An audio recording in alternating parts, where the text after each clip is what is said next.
Shalom, salam sejahtera untuk kita semua. Kita berjumpa lagi dalam program 100 Hari Berdoa. Saudara-saudara, sebelum kita membawa doa-doa kita kepada Tuhan, kita akan dengarkan firman Tuhan saat ini. Dan mari kita berdoa untuk mendengarkan firman Tuhan. Kita berdoa. Bapa di sorga, kami bersyukur Tuhan, Engkau sungguh baik dalam kehidupan kami. Kami rindu untuk membawa doa-doa kami kepadamu. Namun kami rindu untuk mendengarkan firman-Mu. Roh Kudus-Mu menuntun kami. Berfirmanlah, kami siap mendengar. Dalam nama Yesus kami sudah berdoa. Amin. Pembahasan kita pada saat ini adalah time to stop worrying and simply trust. Atau saatnya berhenti khawatir dan percayalah. Ada satu kisah yang ditulis oleh seorang yang bernama Shiku Dako, di mana Shiku Dako adalah seorang senior editorial assistant di Departemen Sekolah Sahabat General Conference yang khususnya membidangi kurikulum untuk sekolah sahabat orang-orang muda. Nah, saudara yang kekasih, dia mengisahkan ketika istrinya sudah dalam usia untuk melahirkan, oleh karena usia kehamilan yang sudah kurang lebih 9 bulan, dia berdoa kepada Tuhan, Tuhan kalau boleh bayi yang terlahir dalam keadaan sehat, dalam keadaan yang baik-baik saja, dalam keadaan yang tentunya sesuai dengan harapan dari orang tua. Dan benar, ketika bayi pertama dari Shiku Dako ini dilahirkan, dia membaca segala sesuatu yang dapat memberikan satu penanganan yang maksimal kepada anak mereka yang pertama. Dan dia sangat bersyukur juga ketika dokter menyatakan bahwa anak dari Shiku ini telah dilahirkan, anak mereka telah dilahirkan. Dokter dan perawat mengatakan, oh bayi ini sangat sehat, jari-jarinya lengkap, kemudian mukanya sangat polos, kemudian untuk skor kelahirannya juga sangat baik, sehingga bayi ini adalah bayi yang sangat beruntung untuk keluarga. Namun tiba-tiba Shiku Dako ini sebagai seorang bapak, dia terpukul oleh karena satu pengalaman yang tidak mengenakan yang dia baca di dalam satu artikel di internet. Dia membaca ada satu artikel sehubungan dengan kematian mendadak kepada bayi yang baru dilahirkan. Sehingga dia sangat khawatir, dia sangat cemas. Saat bayi ini ditaruh di tempat tidur, dia langsung singkirkan semua permainan, barang-barang yang dekat dengan bayi tersebut. Dan dia menjaga dengan aman agar supaya bayi ini boleh tetap terselamatkan. Nah, saudaraku yang kekasih, semakin Shiku Dako dia memberikan perhatian kepada bayi ini. Bayangkan dia semalam-malaman hanya tidur 1-2 jam. Dia hanya memperhatikan apakah bayi ini masih bernafas, apakah bayi ini tidak tertutup dengan selimut atau bantal, atau mungkin oleh lengan dari istrinya. Pokoknya dia melakukan satu pengawalan yang sangat ketat untuk memastikan agar bayi ini tetap selamat. Dan saudaraku yang kekasih dalam Tuhan kita Yesus Kristus, dipenuhi dengan rasa ketakutan, dengan rasa kecemasan. Satu kali ibu dari Shiku Dako ini datang, atau omah dari bayi ini, kemudian dia curhat kepada orang tuanya. Tetapi orang tuanya hanya mengatakan, pandanglah kepada Yesus, serahkan semua kepada Yesus, oleh karena dialah yang akan melindungi anak ini dalam pertumbuhannya. Saudaraku yang kekasih di dalam Tuhan kita Yesus Kristus, akhirnya Shiku Dako ini dia percaya kepada Yesus. Dan apa yang dia lakukan? Setiap kali dia menidurkan anak ini, dia serahkan anak ini kepada Tuhan. Dia doakan biarlah Tuhan yang akan menjaga, memelihara, dan melindungi bayi ini agar terhindar dari hal-hal yang tidak diinginkan. Saudaraku yang kekasih, kekhawatiran dari Shiku Dako tentang SIDS atau kematian bayi secara mendadak tidak membuat anaknya lebih aman setiap malam. Justru itu memberi dia perasaan yang salah, melakukan sesuatu tentang kekhawatiran kepada anaknya. Oleh karena akhirnya dia menghabiskan banyak energi untuk memikirkan, untuk melihat, untuk menyaksikan akan keberadaan anaknya. Tetapi ketika dia telah serahkan kepada Yesus, maka dia semakin percaya dan dia semakin fresh, dia semakin rasa bebas untuk melakukan sesuatu oleh karena semuanya dia telah serahkan kepada Yesus. Dia sudah bisa tidur cukup panjang pada malam hari, dan itulah pengalaman dari si kudaku. Nah, saudaraku yang kekasih, si kudaku dia mengatakan bahwa ketika kita merasa khawatir, serahkan saja semuanya kepada Tuhan. Di dalam Matius 6 ayat 27, firman Tuhan berkata, siapa di antara kita yang dapat memperpanjang umur kita sehasta saja oleh karena kekhawatiran kita? Tidak ada, saudara-saudara. Jadi, kekhawatiran kita tidak menyelesaikan masalah.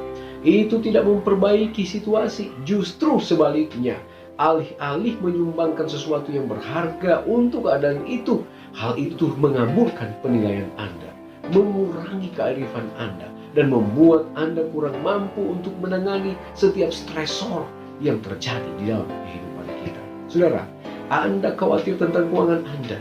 Mungkin Anda khawatir tentang pendidikan Anda. Anda khawatir tentang anak-anak Anda. Khawatir tentang kesehatan Anda. Khawatir tentang pernikahan Anda. Ataupun rencana akan menikah. Khawatir akan keluarga Anda. Dan khawatir tentang situasi saat ini yang tidak lagi mencerminkan satu hal yang baik. Oleh karena pandemi COVID-19 yang membuat dunia menangis, membuat dunia kehilangan arah, membuat dunia pada satu stigma di mana akan menghadapi satu krisis yang panjang diakibatkan oleh pandemi COVID-19 ini. Saudara yang kekasih, kekhawatiran adalah bagian dari kehidupan manusia. Tetapi kalau kita terus khawatir, kita terus membawa kehidupan kita kepada hal-hal yang sebenarnya itu ada di luar jangkauan kita. Kenapa kita harus lakukan hal tersebut? Kenapa kita tidak berbalik kepada Dia, kepada Tuhan, yang sanggup untuk membuat jalan keluar, yang sanggup untuk menjadi solusi, yang sanggup untuk memberikan satu jaminan bahwa ketika kita berada di dalam Yesus, apapun yang kita akan hadapi, Yesus yang akan mengendalikannya. Saudaraku yang kekasih, di dalam buku The Thoughts from the Mount of Blessing, halaman 100 dan 101, di sana Nyonya Ellen G. White menuliskan, ketika kita mengambil alih kendali hal-hal yang harus kita lakukan dan bergantung pada kebijaksanaan kita sendiri untuk berhasil, kita mengambil beban yang tidak diberikan Tuhan kepada kita dan berusaha untuk menanggungnya tanpa bantuannya. Kita justru meletakkan ke atas diri kita tanggung jawab yang menjadi milik Allah, dan dengan demikian benar-benar menempatkan diri kita di tempatnya. Kita mungkin memiliki kecemasan dan mengantisipasi bahaya dan kehilangan karena sudah pasti akan menimpa kita. Tetapi ketika kita benar-benar percaya bahwa Tuhan mencintai kita dan melakukan kebaikan bagi kita, kita akan berhenti khawatir akan masa depan. Kita akan mempercayai Tuhan seperti seorang anak mempercayai orang tua yang penuh kasih. Kemudian masalah dan siksaan kita akan hilang karena kehendak kita ditelan dalam kehendak Allah. Saudaraku yang kekasih, serahkanlah khawatirmu kepada Allah oleh karena Dialah yang memelihara engkau. Tidak selamanya dibiarkan orang benar goyah. Saudaraku yang kekasih, biarlah lewat renungan singkat ini akan menolong kita untuk memberikan segala kekhawatiran kita kepada Tuhan. Serahkan semuanya kepada Tuhan, dan biarlah beban-beban hidup ini kita serahkan kepada Dia yang sanggup untuk mengangkat kita, untuk menarik kita dari lumpur dosa, dari jurang kematian, bahkan dari setiap kekhawatiran-kekhawatiran hidup yang masih menempel dalam kehidupan kita.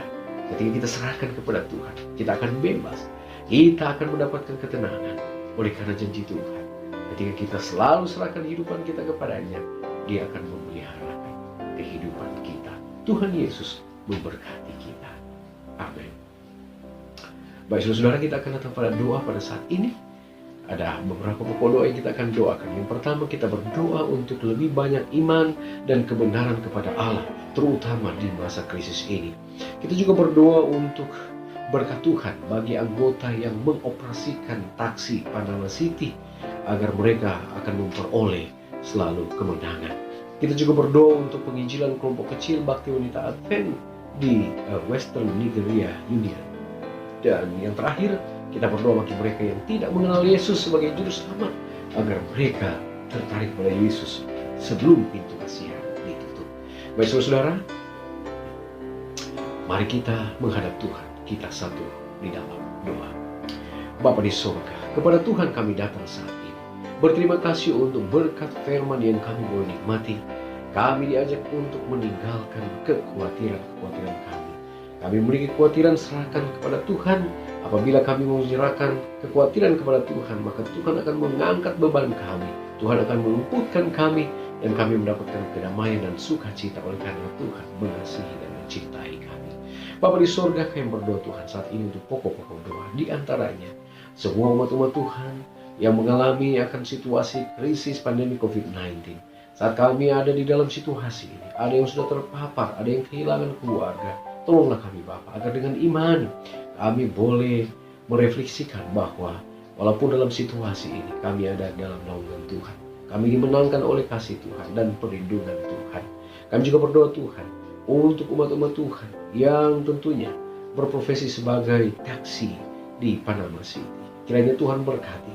Tuhan akan campur tangan, Tuhan berkati mereka, agar mereka juga di dalam tugas-tugas sebagai seorang sopir taksi boleh menjadi berkat, boleh menjadi saluran untuk membagikan kabar keselamatan bagi mereka yang tentunya menumpang di taksi-taksi di Panama City tersebut. Kami juga berdoa Tuhan saat ini untuk program dari Bakti Wanita Advent di Western Nigeria Union. Biarlah Tuhan memberkati upaya-upaya yang dilakukan oleh Bakti Wanita Advent di sana. Biarlah semua program yang ada boleh diberkati oleh Tuhan, dapat menjangkau jiwa-jiwa, dimenangkan sebelum pintu kasihan ditutup. Bapa di surga, kami juga berdoa saat ini untuk mereka yang saat ini bergumul untuk mengikut Tuhan, yang tersebar di seluruh permukaan dunia ini. Tuhan menolong mereka saat mana mereka akan melangkah untuk mengikut Yesus. Biarlah Roh Kudus-Mu bekerja bagi mereka. Biarlah Tuhan memberikan kemenangan iman, dan mereka boleh berbalik dan bertobat untuk menjadi pengikut Tuhan, disiapkan bagi hari Maranatha. Terima kasih Tuhan Yesus. Ke dalam tangan-Mu kami menyerahkan kehidupan kami.